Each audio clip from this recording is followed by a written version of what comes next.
Hello and welcome to episode 45 of Elves, Rings, and Nerdy Things. My name is Samuel Marvin. I'm your co-host here with my other co-host, Sean. Sean, how you doing? I'm doing good. For me, the biggest part of my weekend was the Ren Fair, Washington Ren Fair. How'd it go? First weekend. It was great. New location up in Monroe, Washington, no longer at Bonnie Lake. It was a very, very good time. Next weekend, when I go on the 12th, we have Jacques the Whipper. So I don't know, are you a TikToker? No. He's pretty popular on TikTok. He travels around to a bunch of Ren Fairs and he does a show with whips. And his name is Jacques the Whipper. So I'm excited to go see him the next 2 weekends. Other big news for all you sports fans out there, Washington and Oregon have joined the Big Ten. So my opportunities to watch U of M football out here in the Pacific Northwest have drastically increased. Yeah, that will have to be a trip at some point in the future. Yeah, be that's like a cool 4-hour drive if I want to go see him in Oregon, down to Eugene, and it's like a 40 minute drive to go see him at Husky Stadium. So yeah, really excited about that. So I had 2 good things this weekend that I was able to look back on. Nice. How about you? We last time we talked to you, you were in the mountains of Idaho somewhere. Yes. The Unabomber. That was Montana, wasn't it? I think he was Montana. He was in Montana, but Idaho you were has close. had its fair share of extremists, we'll say. So yeah, we were in Sun Valley visiting my family, and we had some great time. Our daughter had some big milestones, rolling over and laughing and meeting a bunch of family, which was nice. And then we had the premiere of the latest family movie, which, Sean, I don't think you've ever seen any of the Peppermill Productions movies, have you? I have not. You've not? Okay. I've heard. You've heard. Okay, yeah. Haley, this is Haley's second movie. She played a prominent role in the movie prior to this, twin sisters, Haley and Helena. This movie, slightly smaller role for her, slightly larger role for me. And we had a premiere with 40 or so family members. It was well received, although we had a friendly audience. I don't know what the big critics are going to say. There's already talk of a sequel, of another sequel. So who knows? Maybe we can cover it on the podcast in a couple of years. The first one, your title is giving me Twin Peaks vibes, so I'm anticipating like an X-Files theme. Like a murder mystery thing going? There's usually a murder mystery. I just got the "you have got to be more quiet" from Haley, so I will try to talk more quietly into the microphone here. There's usually a murder or some sort of strange occurrence, a theft or something along those lines. I shouldn't say a murder. There's usually a death.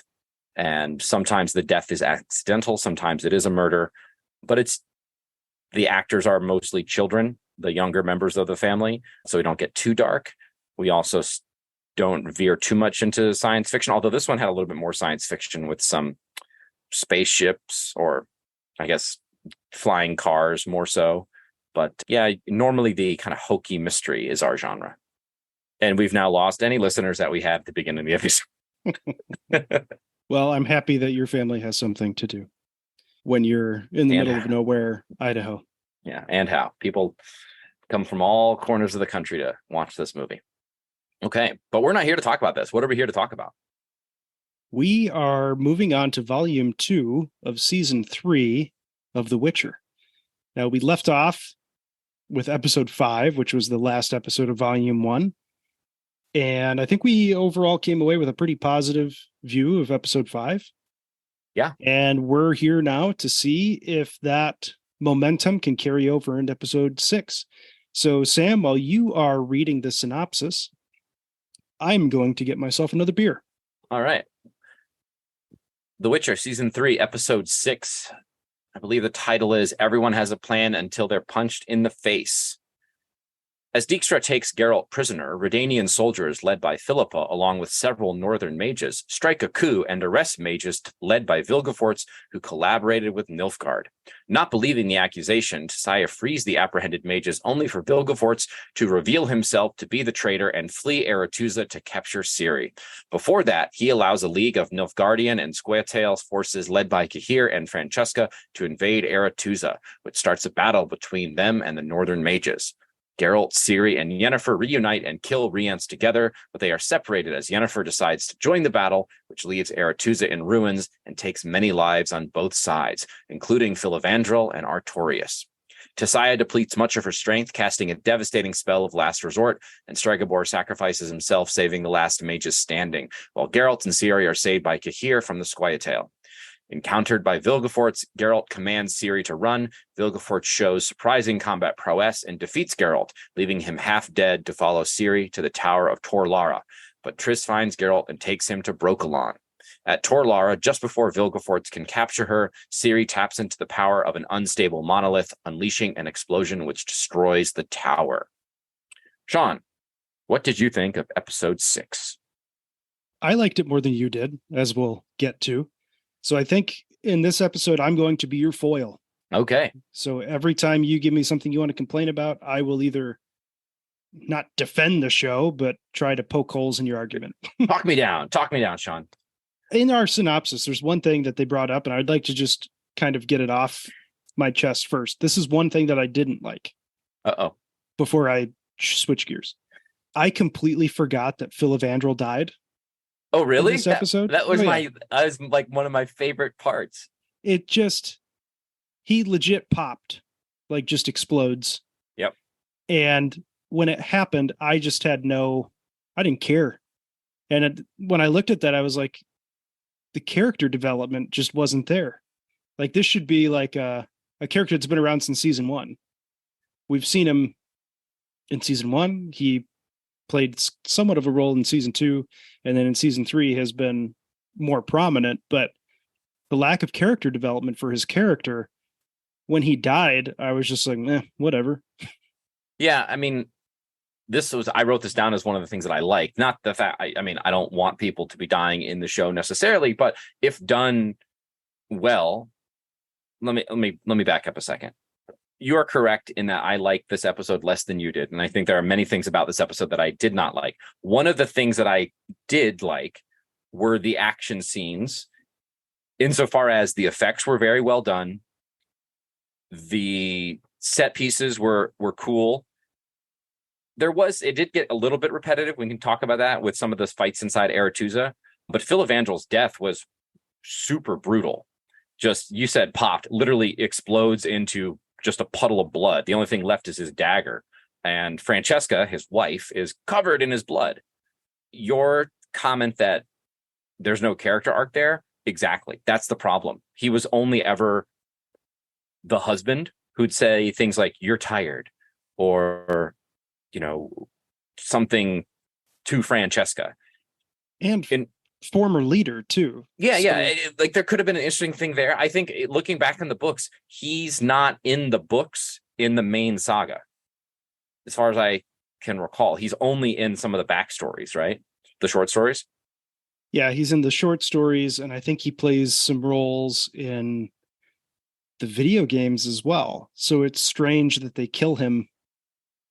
They don't respect canon to begin with. The writers don't. So it was one of those things where, do you need Filavandrel in the main story of Ciri, Geralt, and Yennefer? He was useful to demonstrate Geralt's creativity and his motivations and kind of trying to avoid unnecessary conflict. And that was great in season 1. Season 2, he was kind of a room ornamentation for Francesca. Season 2, he's face ornamentation for Francesca in the form of his blood. It was just one of those things where, did we need to spend screen time with him? No, you could have not had him killed off. And I think we probably would have gotten to about where we are, because his death doesn't really motivate any action that has consequences, right? Francesca vows that she's going to kill Tissaia, but that doesn't happen. They're both alive. she snaps and like brings down the fiery ring that's kind of enlightening Aretuza and kills a whole bunch of people, like Scoia'tael and mages. So, I mean, that was a really cool scene. If I can put on my nitpick hat, why was that thing still in the air? It's daytime. I think it just exists. I think it's yeah. I mean, and it was like nighttime, kind of, because it was all cloudy and shit. Well, they go out of their way to show that the sun is up and it's. But anyway, again, it's a nitpick. It's a nitpick. She could have just brought down the roof using another spell. Yes, and they've already established that thing was floating above where they were. Yeah, but for me, like I said, it's just you have Filavandrel die, and the thing that stood out for me was that I didn't care. I had like zero thoughts. I was just like, okay. So maybe, is there anything else in the recap that you wanted to comment on? Because I want to continue down this path, maybe for a few more paces. Please, you can continue. I'm done with that part. So your comment, one about Filavandrel, and then the second about kind of caring. I think you said something about like caring about the characters. This was an area where this entire episode struggled from the fact that we're shown all of these people, but we don't really know any of them very well. So when Artorias dies, I don't care. He was always kind of a dick, right? Like we're not supposed to know we have never supposed to been on his side. We're not supposed to care about him. It was legit. It was one episode where he finally turned, where you were like developing a positive view of the character. Exactly. And then all of a sudden he's just dead. So it's like, all right. And he's dead at the hands of Fringilla, who is supposed to be his niece, who's supposed to be a sympathetic character. At least she's been portrayed as a sympathetic character up to this point. And so I don't know if this is them, the writers, being like, "Ooh, you didn't see that coming," with a little bit of the kind of cliche term subverting expectations. But it's just like, why don't you the guy I cared for the most was the old dude who's having the heart attack. Because at least we get a little bit of, in the prior episode, oh, he's the oldest living mage. And then, he's having a heart attack, which necessitates 3 people dragging him from the battlefield. And he's like, don't waste your chaos. Just let me die, or something like that. It's like, oh, he's the audience. Anyway. Just let us die. Just let us die. Yeah. So there were also, and I think I said this in our podcast about the Conclave, but we could have spent 2 full episodes building up the Conclave, getting to know the characters, getting to know the factions, getting to like people that are then going to become casualties. Aside from Artorias, no other mage that the audience is supposed to like died, right? Because then again, we're not really supposed to like Artorias, and we shouldn't have liked him up to this point. But Triss is wounded but survives. Tissaia is weakened but survives. Istrid is survived but portaled elsewhere. Yennefer's fine. Sabrina is fine. What's her name? The other 2 that they just introduced this season. Yeah. Margarita is fine. Yeah, because they need to form the Lodge of Sorceresses. Lodge of Sorceresses. Yeah, which apparently all the men died. All of the male sorcerers died. Stregobor, we assume dies because he uses.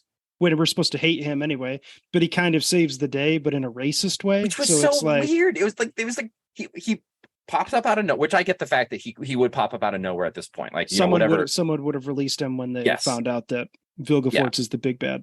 Whatever magic was containing him was probably Tissaia's, and she's weakened, so he escapes. Then he shows up to save all of the people that he spent the entire show disliking, i.e. Yennefer. Sorry. Hey, but props to us. That's the first time we've recorded a lot of episodes talking about Yennefer. That's the first Jennifer that's popped up. True. So good on us. Okay, and then then this is my other. So we see characters die that we don't care about, and then sometimes it's hard with the lighting and the explosions and the action scenes to understand exactly who is dying and who is not. If we knew those characters better, that wouldn't be an issue. If those characters also had a moment, it wouldn't be an issue. And I think this is where having fighting throughout the episode did work against the effectiveness of some of these scenes is that you don't have a moment to mourn any deaths. You just kind of they happen and then you move on to the next thing. Mm-hmm. Right? Where you mentioned Philivandrel. With Philivandrel, you have Francesca reacting to his death before it even happens. Right? I watched it twice and I can tell she's screaming no as he is still jumping in front of her. She's instantly reacting, and then we linger a little bit, but then it moves on very quickly. And I think one of the issues is that when you do have there are moments where not enough effort was put in to making us care. And so you have all of the music and the performances are really strong, but then at the end of the day, it lasts for 3 seconds and then you move on because there's no attachment to the character. Yeah. And so a long episode with all of this fighting, it was great while it lasted, but it's like a really, really good snack. And then you're instantly hungry again. Well, let's start going down your list. What's the first thing that you have that you want to chat about? Okay. That I can talk you off the ledge. Sure. So let me just attempt to talk you off the ledge.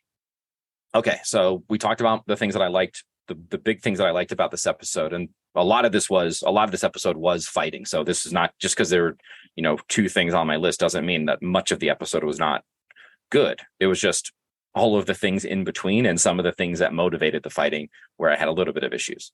So again, I'm going to get back on this hobby horse. The geography of this episode was distracting to me. I buy the whole telepathic link between Yennefer and Ciri. You had Ciri running toward Aretuza. You had Yennefer running toward Ciri. They meet up and Yennefer says, I've got to get you off this island, which I understand that Aretuza is an island. I still don't understand the geography of it. I respect the fact that you said that you reiterated it's supposed to be an island. It always looks like a peninsula. Yennefer then says, we got to get to the chain ferry, which we have seen, but we don't know where it is in relation to Aretuza. And then Yennefer and Ciri start not running after she said, we need to get you off this island as quickly as possible. They start walking at a very leisurely pace back to Aretuza, seemingly back toward the danger. We then get a later scene where Yennefer and Ciri are again walking toward Aretuza, and they're ambushed by Rience, who shows up behind them, which I buy. But then Geralt steps out of behind him, which doesn't make any sense because last we saw him, he was in Aretuza, seemingly where Yennefer and Ciri are walking toward, and he shows up behind Rience. And I will grant the fact that he could have snuck around, yada, yada, whatever. We don't see it, and it's distracting, and it's completely consistent with the way that the show has been written, where the geography of things doesn't matter. It's whatever needs to be the case for the scene to happen as the writers want it to happen. Yeah. I mean, problems just continuing that have plagued the entire season so far and season prior.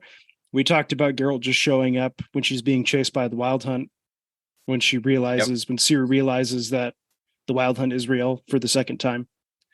So, I mean, yeah, that's just a continuation, though, of them not showing us characters moving and then them trusting us to believe that a character was doing stuff behind the scenes. And it gets old, but it happened again. Yeah. Yeah. I mean, I think the other issue I had specifically with the Rience scene is that he shows up and then is dispatched seemingly effortlessly and very quickly. And for somebody who's been hunting Ciri for most of season 2, all of season 3 up to this point, somebody who has attacked Yennefer, who has brutalized people that Yennefer and Geralt and Ciri know and care about, like this dude immolated the people that took Ciri in, and he killed Codringer and Fen, and he was going to kill Jaskier and do all this stuff. Yes, I'm sure that Geralt cutting his head off was very satisfying, but it's one of those things where we don't super anticlimactic. We don't get any emotional payoff for Ciri, and I don't want to borrow too much of this criticism from the later confrontation that Ciri has with Gahir, but it's almost like too much was happening in this episode, where I know in the book Rience takes part in the fight, but he goes out of his way to say that he has no master, implying that he no longer works for Villgefortz. Which, did you catch that? No, I did not. So yeah, he says I have no master. Okay, so if that's true, then why are you still hunting Ciri, which is what you have been doing on orders the entire time that you've been doing it? So that was a little weird for me. And then in the book, he is killed by, or he dies after a confrontation with Ciri, and it's climactic and it's a big moment for her character. And here we don't have that because Geralt does it. And I understand that it's part of how the show is kind of building Geralt to be this protective figure, but I would have enjoyed maybe a line of dialogue prior to that happening. For me, it was more, I think they recast the actor who plays Rience, and it's been, for me, like a sore point the entire season. And I think they just hit a point where they were like, we need to get rid of Rience. The plot needs to move forward. Let's kill him. And it was kind of just like it needs to be done, so let's do it. And this was the route they chose. And I think it was super anticlimactic, and I didn't enjoy it. But you also have two separate confrontations in this episode for Ciri, dealing with bad guys trying to get her in her past. And I think it would be a little too much if she had one scene with Rience where she gets emotional about the situation and the circumstance. Rience dies. She overcomes one of her bad guys. And then 5 minutes later, she confronts Cahir and then has a whole nother. I feel like that would be way too much. So they focused on one relationship with one of her pursuers, and the other one, they kind of just had to wrap it up. And I think they just decided, let's wrap up Rience, because Cahir's storyline with her goes all the way back to season 1 of her having nightmares of this knight with black feathers on his helmet and all of this stuff. And I think that was just the more fruitful reaction or confrontation for her to have. And then Rience just got pushed to the side. Yeah. But again, like, this comes to the point that we've had where the whole show, the whole series, this whole 8 episodes equals 1 novel. And we've talked about this in the past, that means that you're going to have to cut things out and you're going to have to chunk things together to make them fit an 8 episode, 8 hour format. And I think in this, Rience was a casualty. All of the character development is a casualty. But here we are. Yeah. I mean, and what you're left with is a shell of a show. But yeah, a bunch of cardboard cutouts doing really cool things that you instantly forget about. I mean, I think I mentioned this in our pre-recording conversation, but I'm watching 1 episode a week, and I'm watching twice, and I'm taking notes, and we're discussing it every week, and I will read commentary throughout the course of the time. But these characters, especially this season, none of the emotional stuff sticks with me. None of the relationship stuff sticks with me. And maybe if you binge it and you get all that, you get all the scenes condensed together, it kind of is enough all combined to leave a positive impression, at least for a little while. But again, and this was, remember my criticism with episode 1 of Andor, it's like the episodes should stand on their own. Otherwise, like, it falls flat. And this is just like the writers are not doing the medium justice. Showrunner says it's our fault, though, that ratings are so bad. I haven't read or watched any of that stuff yet. I am waiting to do so until we finish our commentary. But yeah, you're gonna pop a blood vessel. I mean, I gave one article where he was talking shit about the fans and how it's the fans that just kind of don't get it, and that the show is actually really good. And I'm like, but okay, so it's like a Rings of Power thing. We're like, who are you making the show for? Themselves. Is it you or the fans? Because I think you want something that fans enjoy, and not something that like the 6 people that are running the show enjoy. So I think their target demographic and their target audience is askew. And yeah, the last 2 seasons definitely show me that they're not making a show for fans of the show. They're making a show that they just want to see. And then it is what it is. But what's your next thing? Next thing. Let's see. Here we are. Geralt needed to be convinced to wait and confront or kill Stregobor. But then when Villgefortz is a prisoner and he's about to be eliminated, Geralt just sits back and does nothing. He says nothing, and then he leaves the scene. Yeah, I defended this by saying it was a very political situation. And he even kind of mentions that in the scene, that it's like two factions of mages at odds with each other. And then you have Redania getting involved. And then you have the realization that it's Scoia'tael, not Redanian reinforcements. So I think Geralt in that moment is kind of like, there's way too much going on right now. And I'm not going to get involved with a huge mage fight that's about to go down. So I think he just pieces out. That's my interpretation of the events. Now you can disagree with if that was a good choice for the character or not. Yeah. But he does in the moment say, when Sabrina, I can't remember who else is laying down the facts and kind of accusing Villgefortz. Radcliffe, a mage that we've never met up until this episode, where all of a sudden he is one of the top 3 leaders of the Purge. Yeah. So we have that scene where Villgefortz is kind of being blamed for some things. Geralt in that moment kind of agrees with them and is like, Villgefortz, yeah, I've got some dirt on Villgefortz too, and what they're saying might not be untruthful. So he does kind of come out and say it. Now he doesn't like pull his sword out and fight Villgefortz right there. He kind of pieces out because of like everything else that's going on. But I mean, that's my understanding of the scene. You can still dislike the choices, but yeah, I mean, it relies on a little. Would Geralt have pulled out his sword and chopped off Villgefortz's head right there in the room? No. Because he probably gets killed by Tissaia, like immediately. Yeah, but like, would he just sit back and let Tissaia free Villgefortz? I don't know, especially when it becomes clear. Like, I apologize because I've watched this episode twice. What is it exactly that leads Tissaia to free all of the mages? I think it's just like the accusations that are being levied. She refuses to believe them, and then eventually she gets frustrated by the debate that's going on, and then just lets him go. So we're going to talk about this, but I think they've done Tissaia really wrong in this. They make her come out. They make her out to be so naive.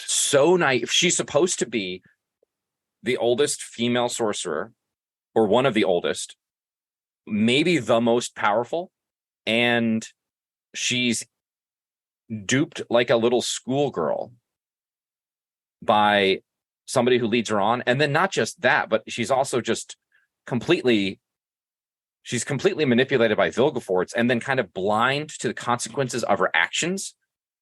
Right. And then it manifests itself in this murderous rampage at the end, where at least in the books, and spoiler alert for the books for everybody who hasn't listened, at least in the books, Tissaia realizes what she's done and commits suicide because she can't live with it. And I'm not saying she does that in this episode too.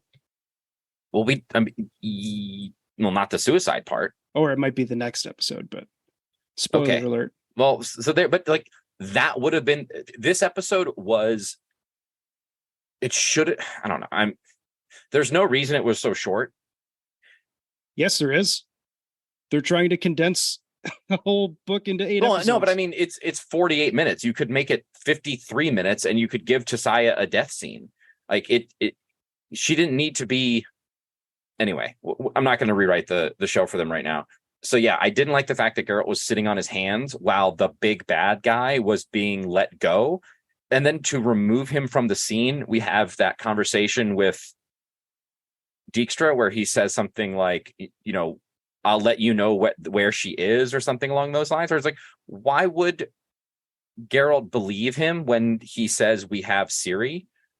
That doesn't make it okay. I mean, yeah, I don't remember that specific line. It seems like it was just one of those things where, and again, in the moment, you kind of forget it because this episode is so full of action. I do know why he would say that.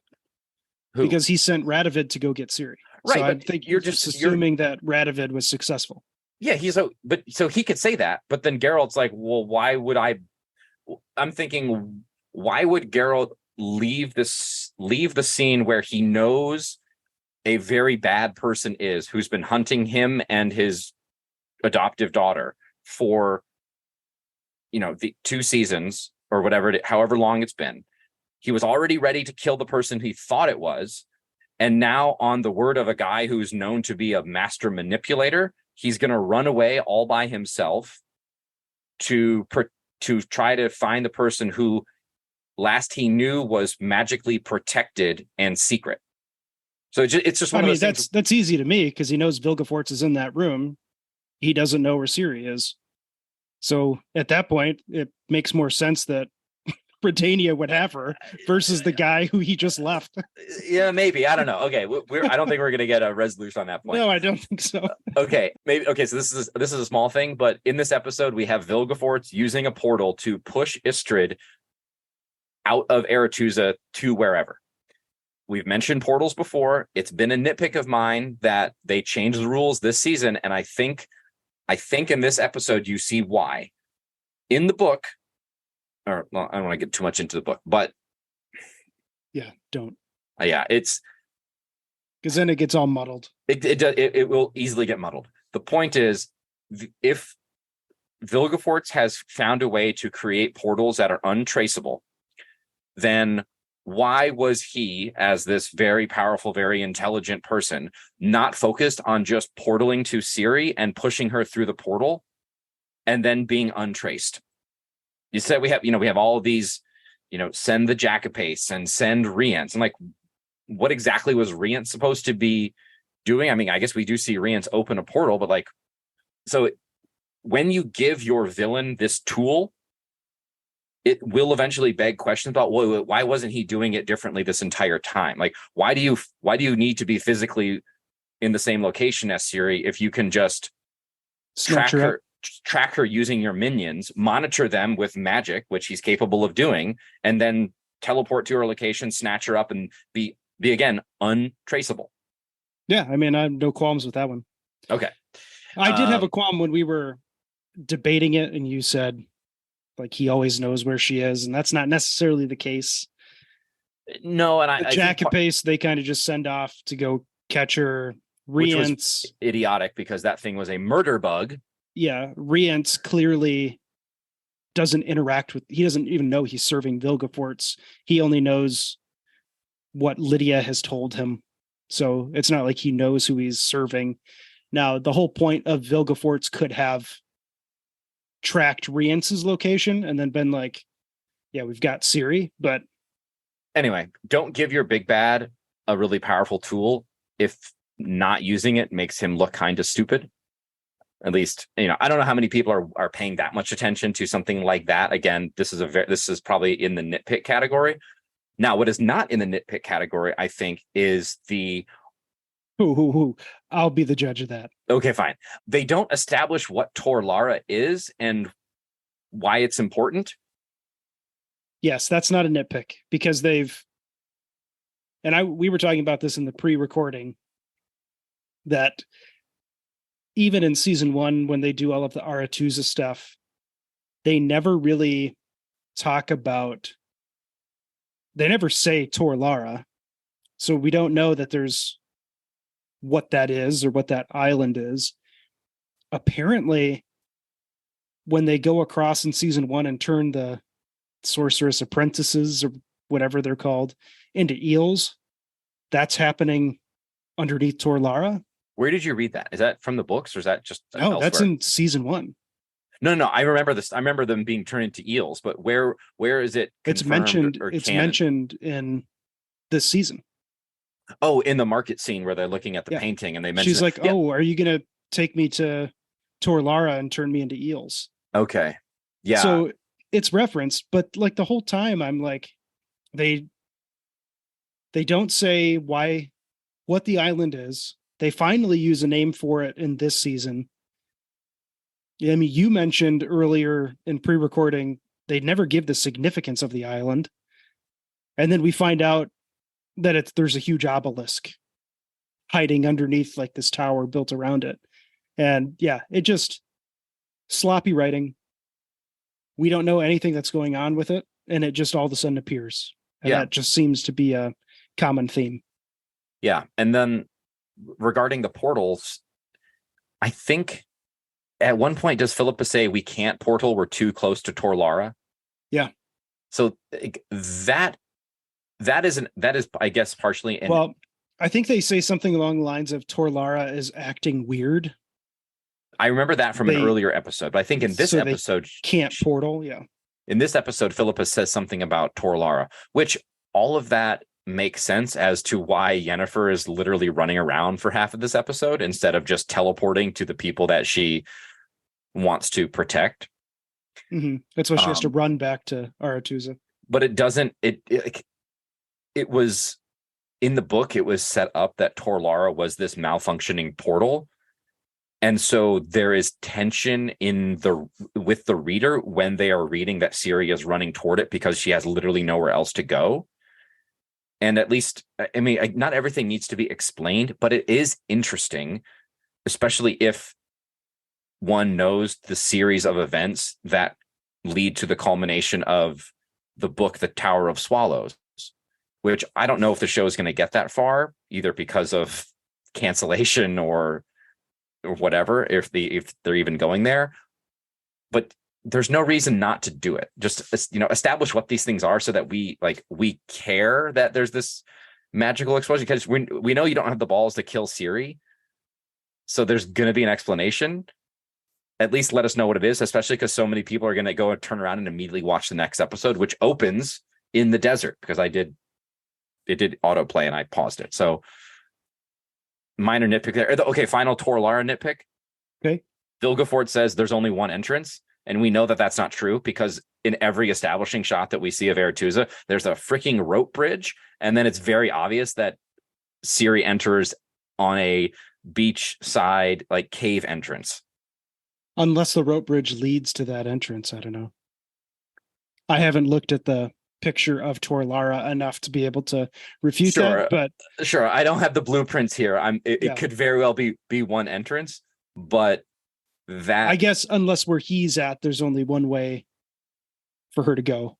Okay, so but then that's open to interpretation. Then Villgefortz didn't even need to say the whole spiel about there being only one entrance, because that's just filler dialogue for his confrontation with Geralt, which I think was marred by some bad dialogue, including that whole "you confused the reflection of stars in a pond for the sky," which is not even original to this show. I don't know where I've heard that before, but it's definitely out there. And then, and remind me, and real quick, everyone has a plan until they get punched in the face. That's the title of this episode, which I think that's a Mike Tyson quote.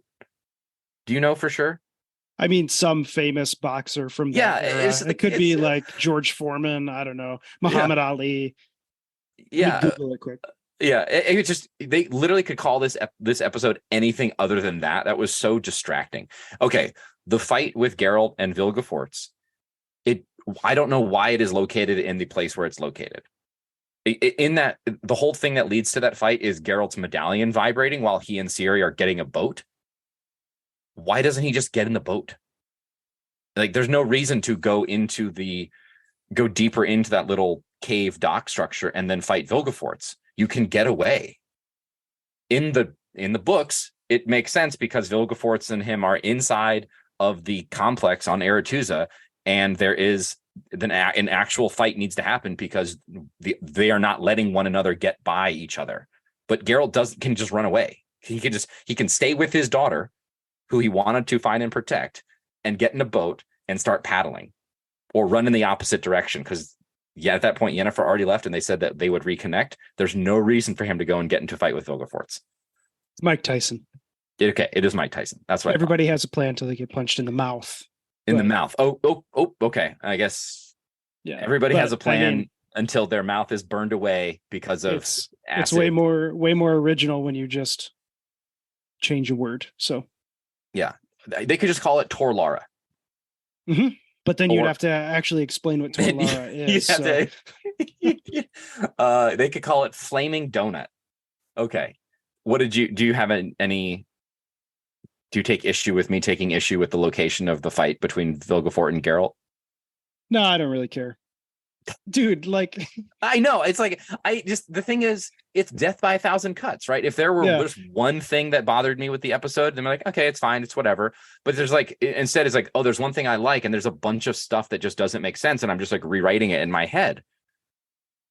Yeah, so that's the problem with the last 2 seasons, is that I'm at the point where I'm still watching the show because I'm so invested in the Witcher books.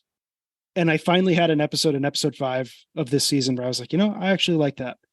But now, I mean, all of your complaints, I'm trying to, like I said, not defend the show, but at least try to understand why they made choices. And sometimes like I'll disagree with you and I'll say, but they did say this, which explains this a little bit. And what was one of the ones we were specifically talking about earlier? Oh, Cahir. Yeah. So there's a scene where you were talking about, that could be our next thing that we discuss. Yeah, about Cahir. I'm confused with his storyline this season, and this episode didn't help.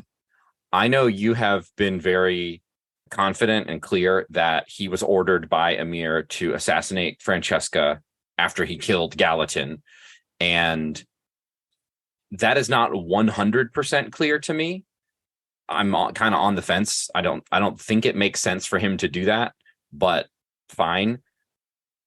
And then the other part of his orders, I'm assuming it's something like infiltrate the conclave and do something else. Also take Ciri, but none of that stuff is really spelled out. So we don't, when he has his big reveal, I guess, that he's now again becoming a traitor to Emir for some reason, it doesn't really strike home. We don't really know it's just kind of hollow. It comes out of nowhere because we only have one scene with with Cahir where we see him remembering Ciri. Like that, it would have been more effective if we had multiple instances of him thinking and talking about her, but we don't. And then all of a sudden he's like, I can't stop thinking about you. And then he runs toward those elf scouts on horseback. And I'm assuming he's going to fight them because they were also going after Ciri. But yeah, I feel like they could have just ridden around him. Yeah, it's anyway. So that's my Cahir confusion. I would love for you to clear this up for me. The only thing I have to clear up is just my interpretation of the events are Emir tells him to go kill Francesca. The next time we see him, he's showing up to Francesca on some forest trail and gives her weapons instead. And I don't know if it's ever his mission to go to the conclave to like rescue and capture Ciri and bring her to Nilfgaard. My understanding of the events is that after he gives the weapons to Francesca, he's going to use the Scoia'tael to infiltrate the conclave and then get Ciri. So I think he's completely going against Emir in this instance. And we know in the books he does go against Emir and he starts to help Ciri instead. And that is par for the course in what we have in this episode. But it's not clear. And they don't do a very good job of detailing it. And to me, we talked about it in the past, the writers are anticipating the viewer is going to fill in blanks in their head. And they're trusting that the viewer is going to be correct in filling in those blanks. Well, so I mean, and I think viewers could do that if we had a better sense of what are these characters actually trying to achieve. So we know that everybody wants Ciri, right? But everybody wants her for seemingly their own different purposes. So I don't think the plot of Emir wants Ciri so he can marry her and one, have a legitimate claim on Sintra, which he already owns anyway, or two, create some sort of child of prophecy with his own daughter. That is not clear from Emir in the show. It's just, I want my daughter back. So okay, that's fine. You can have your daughter back. That's we can understand and relate to that. Even, we get weird vibes from him, despite the fact that he's really, the only bad thing he's ever done is order Kahir to kill a guy that we didn't care about as the audience, the Gallatin character, right? I mean, what else has he done that's really been that bad? Yeah, he's an aggressor, right? We get that. He's ordered his military to go invade the northern kingdoms, the whole Battle of Sodden. Which, so, I mean, he's been the antagonist, quote unquote, throughout the entire series so far. Yeah, but they don't give us any reason to really like the northern kingdoms, right? And as far as we know, they are xenophobic and murderous against the elves, which is a bad thing. They're led by morons, right? And I mean, Calanthe was strong and smart, but again, a xenophobic murderer, not rad. Vizimir is a complete idiot who we have no reason to like. And Full Test, we haven't seen since season, like the very beginning of season 2. We haven't heard him talk since season 1. And that was really just a story, really just in the story of Geralt and the Striga. Yeah, and even his whole main story is it's incestuous, yeah. Like an incestuous relationship. Which is like, okay, so there's just incest everywhere. So you either get the Full Test incest or the Emir incest. Anyway, so and this goes back to some of the. I don't think Emir's is incest. I think not in the show. Not in the show. No. Which again, it's like, okay, so you have an effect. He's kind of like the Tywin Lannister, except he hasn't directly ordered the murder of people that the characters that the audience likes and identifies with, right? He's just a very effective, ruthless guy who leads an army of people who wear black, and that's why we're supposed to not like them. It's, again, and I get it. You can be partisan in the world. The characters in the world can be partisan, but the audience needs a reason to buy Yennefer trying to unite the North against Nilfgaard, where in the books, Yennefer is neutral. And it's the other northern mages that are organizing the effort against Nilfgaard and Villgefortz and whoever else. That's why I think in an ideal world, we would have gotten some Game of Thrones vibes where throughout the course of the series, characters and regions like change from the viewer's point of view on them. Yes. I mean, we have like a Jaime Lannister who we hated. We ended up liking him. And then at the end, some people hated him again. Specific regions we dislike, and then we like them again. So I think we would have gotten that in this, especially because the Northern Kingdoms are so disjointed that there might be times where we empathize with Nilfgaard. And I think they're trying to do that with the father-daughter relationship. Do we want the Northern Kingdoms to be successful in defending Nilfgaard when they are the racists and all of these other problems? So I think if the show would have been properly written and developed, we would have had all of these moments to have emotional reactions to the Northern Kingdoms almost losing to Nilfgaard and all of these different things. But we don't, and I don't think we will. Yeah. I mean, I was doing a little rereading of things that took place in Blood of Elves and in the Battle of Sodden, and how, like in the show, in season 1, Villgefortz fights against Nilfgaard, and then we see at the end of that battle, he is actually a bad guy. Although, again, that was poorly done, not very clear why or exactly what was happening.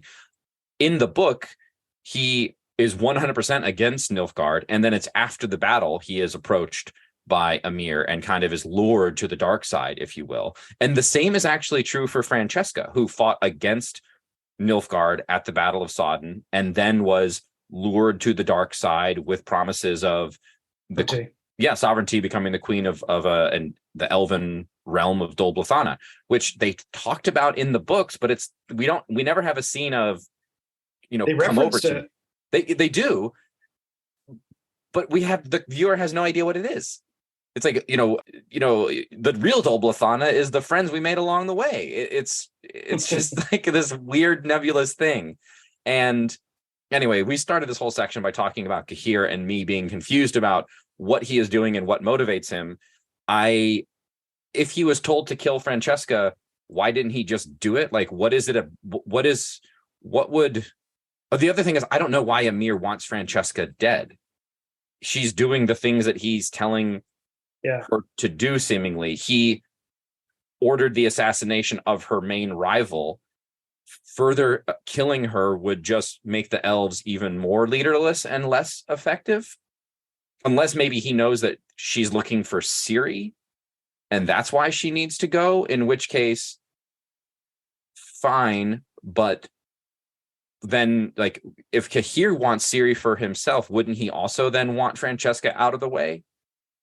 Yeah, I don't know. But in the books, I think the relationship with Cahir and Ciri is that Cahir loves Ciri. Yes. But that's not made clear at all in this. So we have that problem. We don't know why he's doing what he's doing. In the books, he's not just in love with her, he's also having prophetic dreams about her, which we had one dream sequence, or it wasn't even a dream. It was more of maybe there was one dream and one vision where he saw Ciri instead of the soldier who was about to kill him in his first scene in this season. And then I think there was a dream sequence, but I don't recall exactly what it was. But in each way, it wasn't a prophetic dream of what she was doing or where she was. It was a vision of the two of them interacting in like a weird, violent way, that does not transmit that he is in love with her and he is willing to again betray his sovereign for her or die for her. My other problem with Cahir too is that because of the decisions that the writers made, I now have to buy that Cahir is going to defect again. Like, Cahir defects once in the book, and now you have a character doing it multiple times. And now I'm just like, we've done this. I've seen this with Cahir. Why are we doing it again? But we have to do it again because we need to get back on track with the plot of the books. I mean, but we've talked enough about we spent too much time on him. The other thing, I mean, the more I think about it, I really want to be sure that I'm not just making my nitpicks and being like, that's why I don't like the show. I think, like, fundamentally, I think the show is not good because they get the characters all wrong, and not just all wrong compared to the books or the video games, which I haven't played. They get them wrong, like, in the universe itself. It's just not clear what these people are doing and why they're doing it. And I think two illustrations of this are Istrid and Kira Metz. We meet Istrid in this season halfway through, and he's researching a book that we've never heard about before. And he makes several allusions to traveling with the elves and trying to help them. And we don't see this in the show. We have no, it's just, this is just something he says, which we don't need to see it because, frankly, we don't have, there's limited screen time. Two things. Yeah, I don't need to see it. I can take his word that he's been doing this. And the second thing, I think I know where you're going. To me, the whole Istrid storyline is he is just doing his archaeology thing. He's looking for a book that he's heard is in these ruins. And then he just kind of gets wrapped up into everything when he finds out that the book had been found by Nilfgaard and was sent to Aretuza. And then that just kind of loops him into everything that's going on. So I don't really have any issues with the Istrid storyline. I think he just kind of happens upon a conspiracy and then gets kind of dragged into it. If we wanted more screen time with Istrid, it would have been appropriate for him to say something in that scene where he's handcuffed on his knees in that room of like, I just wanted a book. I don't have any allegiance to Nilfgaard or whatever else. But my issue is he spent all this time, like, in this season, he establishes early on, it's almost the first thing out of his mouth is that he was traveling with the elves trying to help them. And then in the fight scene, he's attacking elves, which fine, I get it. You're going to identify more with the sorcerers, but the only thing that we get from him, the other thing that we get from him, except for the book, is that he was helping the elves. And he seems like, of all the characters that we've met, the only one who is actually voicing a desire to help them. And then again, it doesn't have to happen. They don't have to write it this way. He could, avoid direct conflict and just help people instead of actively fight people. And so that was one thing, just inconsistent characterization. And then Kira Metz, who we met once earlier in this season, and she was working in an unknown region, which book readers will, if you hear, I think she mentioned, oh, this town is controlled by Hugavalen or whoever. That is nowhere near the north in the books. In the geography of the books, that is well in the south, in the area controlled by Nilfgaard, or in like the border regions around Nilfgaard. But now she is like also in this cadre of people who is leading the coup against the Nilfgaardians. So she goes from random sorceress living in a town far away from the north to actively disassociated from the she even goes out of her way to say how like she got kicked out because she slept with a prince or something like that, and now she's going around arresting people and fighting on behalf of the it's that could have just been Sabrina. It didn't need to be Kira. It's just shoehorning her in here in ways that are inconsistent with her initial characterization. It would have been fine if she popped up later as like somebody who helps Yennefer or something like that. Like, again, like they reunited. She didn't need to be involved in the action of the coup. So it's just little things like this where, why is this character doing what they're doing? This doesn't make any sense based on how they've been established in this season. And then it's just a whole mess because we didn't even need to spend any screen time with them because the whole book thing was completely manufactured anyway. Istrid could have been completely out of this season, and it probably would have helped because it would have freed up screen time to do more with the characters that we actually know and like. I mean, I like Istrid. No, I don't. I think they've done his character better than they've handled him better than they've handled other characters, and I would much rather them cut out Kira Metz. That whatever her Lozantil, I can't remember the Margarita Lozantil. Like, you get rid of her. You keep, like, there's so many other characters you could have gotten rid of, and then just focused more on Istrid because he has a more through line throughout the entire series. They've developed his character way more since season 1, instead of just dropping in these characters in season 3 that you only reference once and then give like a line or two, and then all of a sudden they're doing all of these huge things in terms of the plot. So I have no problem with Istrid. I think they could have used him instead of other characters to move the plot forward. Scrap Gallatin completely and all that crappy screen time. Give us scenes with Istrid and the elves, so that he'd be like a little fish out of water with them, but he's also like smart and respected, so they're like willing to engage with him instead of it being like just some like random human. And then we can actually get more about the elves and like establish their motivations, learn more about the situation that they are in.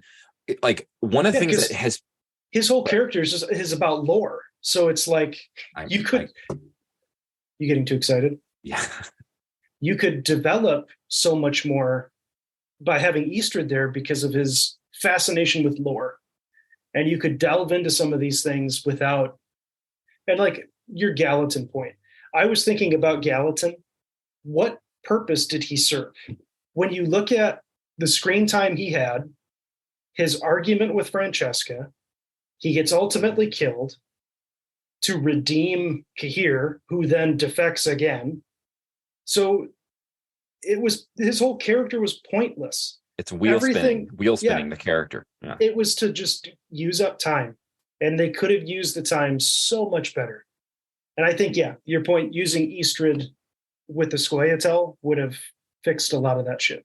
I mean, I was thinking about this because, again, going back to motivation for characters like Francesca and Philivandrel and just the whole Squayatail themselves. So all those scenes with them in the early episodes of the season, I didn't care what was happening. We always like jump to the end of an ambush. The show doesn't do a good job at all establishing the fact that the elves and the dwarves and the gnomes and whoever are being persecuted violently in the north.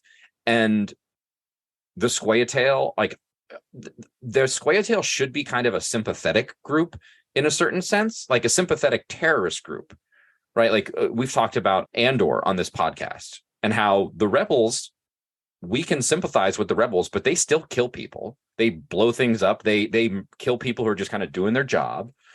And that's the reality of being a rebel group, being an insurgent group. And the Squayatail are that exactly. And it would be really good to help us understand the dynamics of the Northern Kingdom, maybe identify a little bit with the elves, maybe understand their desire to get Ciri and, you know, use her power to either leave this planet or the sphere or do something to protect themselves. You understand why they would align with Nilfgaard in order to establish Dol Blethana, but we just don't get that. We just get, you know, scenes with Gallatin just speaking like this, dying and dying, and dying, only for that gesture to be completely undone in the following episodes. Anyway, so sorry, I know one more thing on that too. Yeah. I just thought of this. We didn't even need Cahir to kill Gallatin, because if he's not even back with Emir, he would just go back to join the Scoia'tael, who were going to the Conclave anyway. So yes. you could have had the one like act of treason, have Emir still be like, nope, you're not part of this company. Gallatin doesn't need to die. And then Cahir goes to the Conclave and confronts Ciri anyway. Yep. So yeah. Anyway, what are one of the last couple things we need to talk about here? I think that it covers it. We've talked extensively about the kind of inconsistent characterization, the failure to establish the geography. Did you have? I mean, I think I talked about this, but we might have moved past it relatively quickly. The whole decision of Geralt to fight Villgefortz, it doesn't make any sense because he and Ciri are trying to find a boat, and they find a boat, and all they have to do is get in the boat and paddle away. And instead, Geralt. Yeah, but he knows Villgefortz is there, and he's like an incredibly powerful mage. You think just being on a boat 20 feet out in the water is going to stop a mage from getting to you? Sure. I think at that point it was kind of like Geralt's like, okay, I'm going to give you as much time as I can. Hopefully I can kill this guy. Okay, that's understandable. I think it also is one of those things where how did Villgefortz know to go there, and why did he wait around to have his monologue with Geralt instead of, I don't know, appearing out of thin air and smashing his skull and then pushing Ciri into one of those portals? Because that's anticlimactic. Yeah, but again, if you give your villain the ability to pop up out of nowhere without establishing that he knows where his quarry is, then why don't you have him pop up literally right next to her? Likewise, if you give your villain the ability to dispatch or like to initiate a fight and dispatch Geralt super easily, just you think somebody who is potentially as smart and powerful as Villgefortz wouldn't just, I mean, maybe it's the ego thing, right? He needs to play with his food like a cat, right? Okay, fine. There we go. That's the motivation. Villgefortz, and I think maybe he talks about this a little bit, right? He's, you know how hard it is to not just kill people. I don't know. We should have gotten more hints about Villgefortz if they wanted to do all that. Either don't make him say stupid, smarmy things like that, or give us more hints about his true character. Right? Like we didn't get a single interaction, but I don't think we got a single interaction between Villgefortz and Lydia. And that would be the perfect way to demonstrate that Villgefortz is actually kind of like a cruel person who doesn't care about this woman who disfigured herself for him, who loves him, who is willing to die for him. And he couldn't care less. You know, we get the one thing, he gives her the piece of jewelry. But we kind of got that with Tissaia, though. that relationship of he doesn't care about her, he's been faking loving her, and then Right. But it's so much more believable with Lydia, because Lydia is supposed to be kind of a young, impressionable thing, like weaker sorcerer. And Tisaya is supposed to be I'm old, with you. wise, non-emotional, and all this. Anyway, I'm just saying they attempted to give you that. They just didn't do it properly. okay. That can be applied to so many things. We don't disagree about this, but how many of these you're not going to like my answer or my response, but I mean, it just is what it is at this point. But so I guess that's probably all we have to say about episode 6. So we've got 2 more episodes this season, and then unclear if there will be a season 4.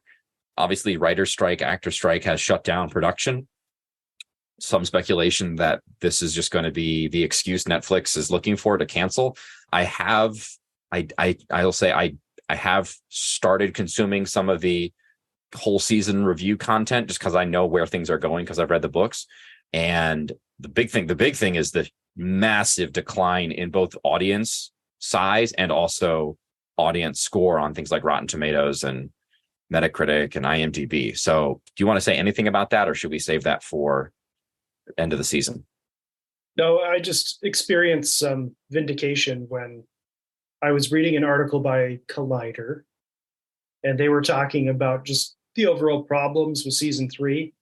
And they commented on a lot of the things that we've discussed on the podcast, of things we didn't like, things being rushed, not using characters, all of the problems with season 2 that we talked about with Volithmir creating that character, the damage of the relationship between Yennefer and Ciri, spending the beginning of season 3 just fixing mistakes that they made in season 2.